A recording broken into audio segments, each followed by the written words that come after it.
Assalamualaikum warahmatullahi wabarakatuh. Perkenalkan, saya Tika Misla Wahyuni dengan NIM 2005906. Baiklah, di sini saya akan mempresentasikan serta menganalisis beberapa analisis dari aplikasi Smart PLS. Baiklah, yang pertama kita akan menggunakan data Excel yang kemudian kita akan pindahkan ke aplikasi Notepad. Langsung saja kita share screen. Nah, di sini saya sudah memiliki datanya yang telah diberikan Bapak sebelumnya. Kemudian data ini kita akan pindahkan ke aplikasi Notepad. Datanya tidak semuanya dipakai karena untuk data ini aplikasi saya hanya aplikasi yang tidak premium, yaitu aplikasi yang gratis. Jadi saya tidak bisa memakai keseluruhan datanya karena untuk keseluruhan datanya harus menggunakan aplikasi premium. Selanjutnya langsung saja kita pindah ke aplikasi Notepad-nya. Langsung kita pastikan. Nah, setelah itu kita akan save data kita ini ke file tugas saya.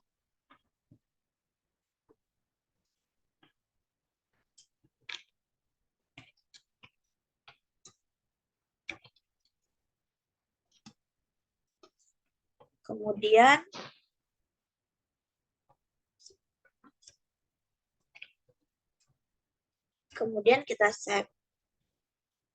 Nah, setelah itu kita lanjut ke aplikasi Smart PLS kita. Nah, di sini ada beberapa bagian. Yang pertama yaitu kita akan membuat new project. Dan kemudian kita akan klik judulnya. Judul tugas kita yaitu tugas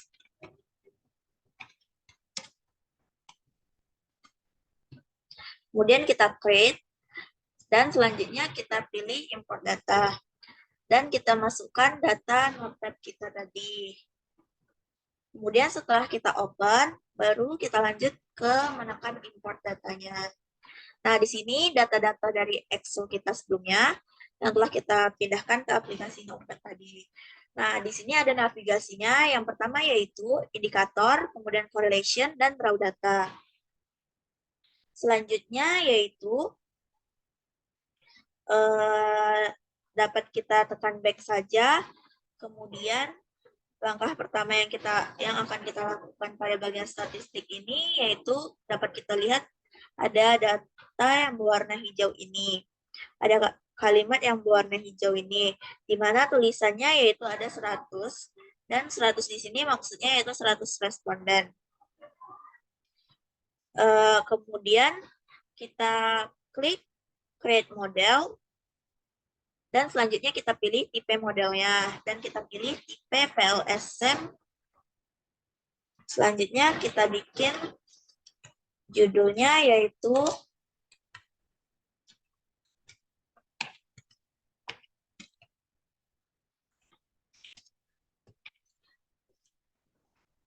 nah, kemudian kita save.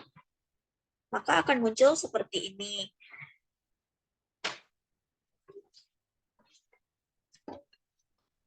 Nah, kemudian langkah selanjutnya yaitu dengan membuat diagram atau hubungan antara variabel satu dan variabel lainnya. Di mana di sini adalah antara X1, X2, dan X3, dan Y1. Untuk hubungannya sudah ada pada gambar Excel sebelumnya, dan kita akan tinggal menarik saja ke bagian putih ini. Dan kemudian kita tekan Enter. Maka akan muncul lingkaran pink seperti ini. Namun, pada gambar ini kita akan menyesuaikan letak lingkarannya dengan cara memindahkan Y1 ini ke bagian sebelah kiri dengan cara yaitu klik kanan dan kemudian kita tekan alik indikator to left. Nah, maka akan berpindah seperti ini dan kita akan sesuaikan letaknya. Kemudian X1 juga kita pindahkan dengan cara menariknya dan kemudian enter. X2 juga begitu dan X3 juga. Selanjutnya kita akan sesuaikan letaknya. Setelah itu, setelah sesuai letaknya, maka untuk pengolahan Smart PLS ini, kita dapat lihat ada beberapa menu, yaitu Select, Latent Variable, Connect, Quadratic Effect, Moderating Effect, Gaussian Copula, dan Comment dan Delete. Nah, untuk mengkonekkan dengan cara memberi panah tersebut, maka kita harus tekan Connect terlebih dahulu. Setelah kita tekan menu Connect, maka kita akan menariknya satu persatu, dan lingkaran ini telah berubah menjadi lingkaran warna biru. Selanjutnya yaitu kita akan mengkonekkan semuanya terlebih dahulu. Dan yang ketiga yaitu kita konekkan. Nah, setelah itu dapat kita lihat semua lingkaran ini telah berubah menjadi lingkaran warna biru. Dan selanjutnya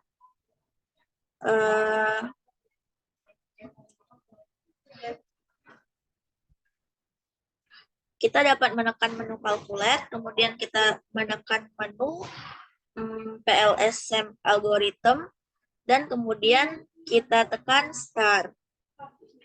Setelah itu akan muncul beberapa bagian seperti ini yang terdiri dari graphical, final result, quality criteria, algorithm, model and data. Nah, untuk itu kita akan menghubungkan antara yang pertama yaitu bagian grafik. Nah, di sini hubungan antara grafik dapat dilihat ada beberapa angka yang muncul. Dapat dilihat bahwa X1 atau variabel latennya dengan indikator variabel yaitu terdapat nilai 1,00.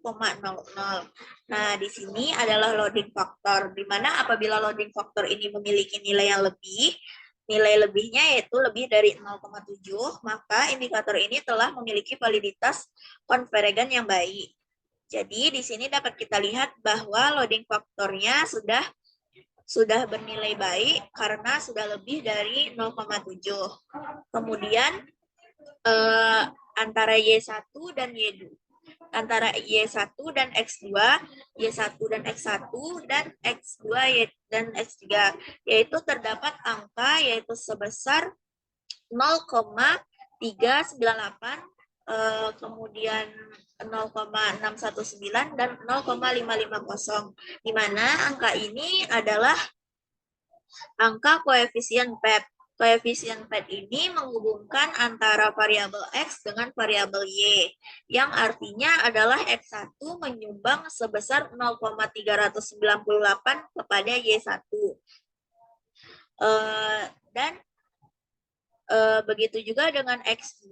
X2 menyumbang sebesar 0,619 dalam menilai Y1.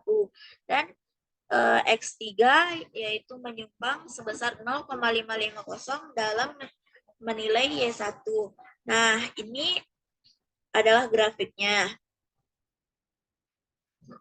Untuk menyimpan gambar grafik ini dapat kita lakukan dengan cara klik kanan, kemudian export as image. Namun, karena saya menggunakan aplikasi Smart PLS yang non-profesional atau tidak premium, jadi saya tidak bisa menyimpan gambar tersebut. Selanjutnya yaitu, yang pertama dapat kita lihat pada bagian construct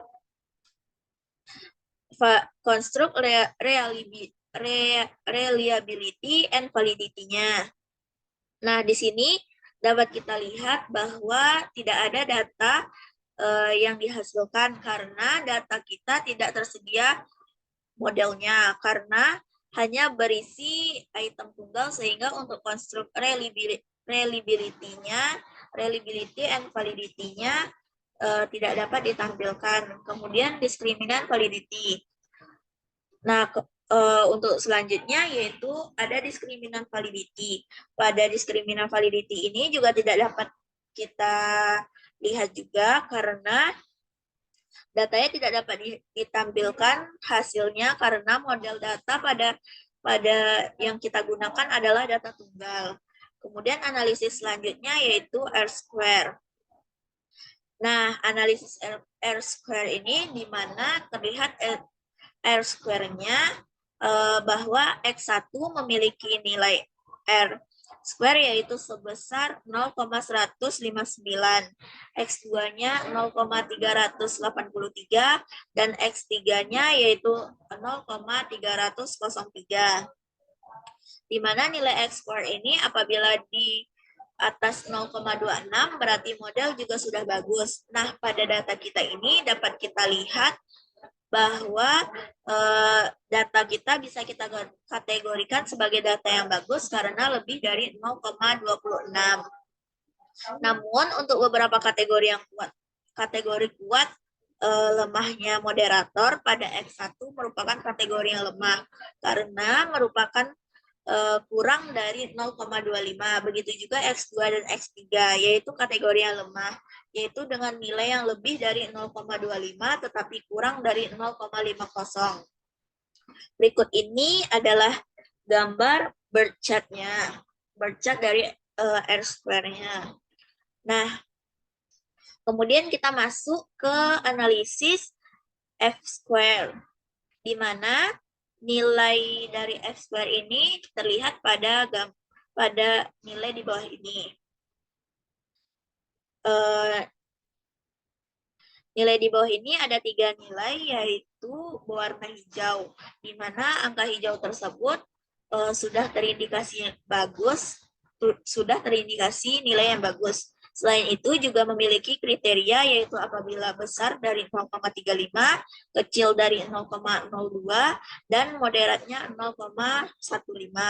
Di mana kategori tersebut untuk X1 dikategorikan yang kecil, kemudian untuk X2 dan X3-nya dikategorikan sebagai kategori yang besar. Kemudian dapat kita lihat F-square bagian listnya, yaitu hubungan antara Y1 ke X1 yaitu sebesar 0,189, berarti kategori kecil. Kemudian Y1 ke X2 yaitu 0,621 yaitu kategori besar, dan Y1 ke X3 yaitu kategori besar juga. Kemudian dapat kita lihat bar chart-nya, bar chart dari F-square ini. Yang terakhir yaitu analisis model fit.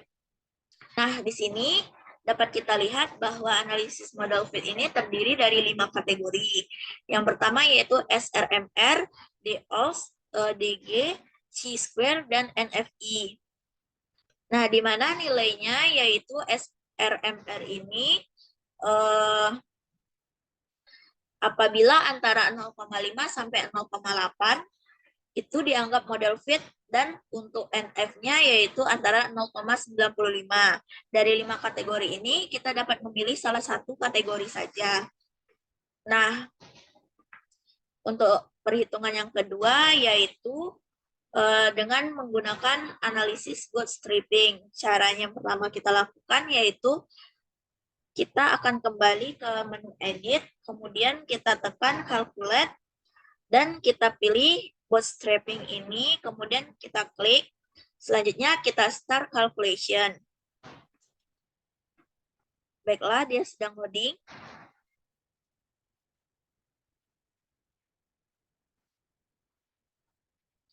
Nah, dalam grafik di sini terdapat nilai NaN dari indikator ke variabel. Karena data ini hanya menggunakan data tunggal, sehingga nilai dari T statistiknya tidak dapat muncul. Jadi nilai NaN ini adalah nilai T statistik. Kemudian analisis yang bisa dilakukan yaitu dengan membuat path coefficient. Nah, di sini akan muncul beberapa kolom yaitu yang akan menghubungkan antara Y1, X1 dengan Y1 dengan X2 dan Y1 dengan X3, di mana terdapat nilai T statistik pada kolom keempat tersebut. Di mana untuk Y1 menghubungkan X1 yaitu memiliki nilai sebesar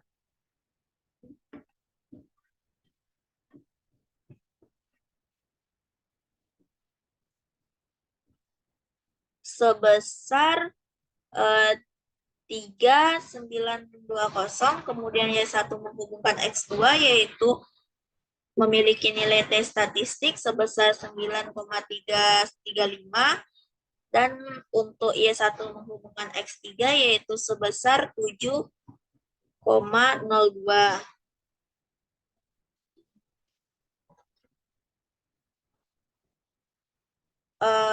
Di mana dengan nilai indikator ini nilai statistik lebih besar dari 1,96, maka dapat disimpulkan bahwa hubungan antara variabel ini adalah signifikan. Jadi nilai T statistik ini ketiga variabel ini adalah 1,96. Jadi dapat disimpulkan bahwa variabel X1, X2, dan X3 adalah signifikan.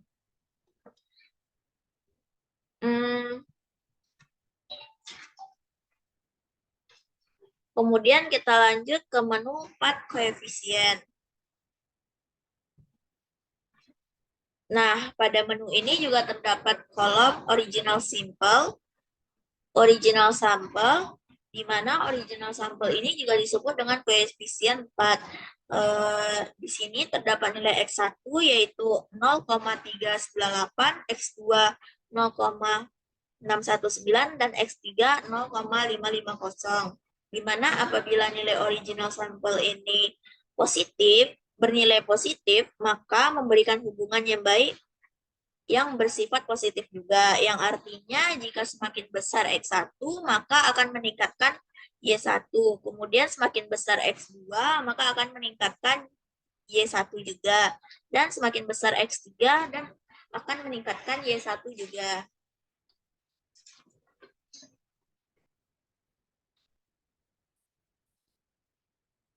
Sekian analisis dari aplikasi Smart PLS dari saya. Apabila saya ada salah, mohon maaf. Wabillahi taufiq wal hidayah. Assalamualaikum warahmatullahi wabarakatuh.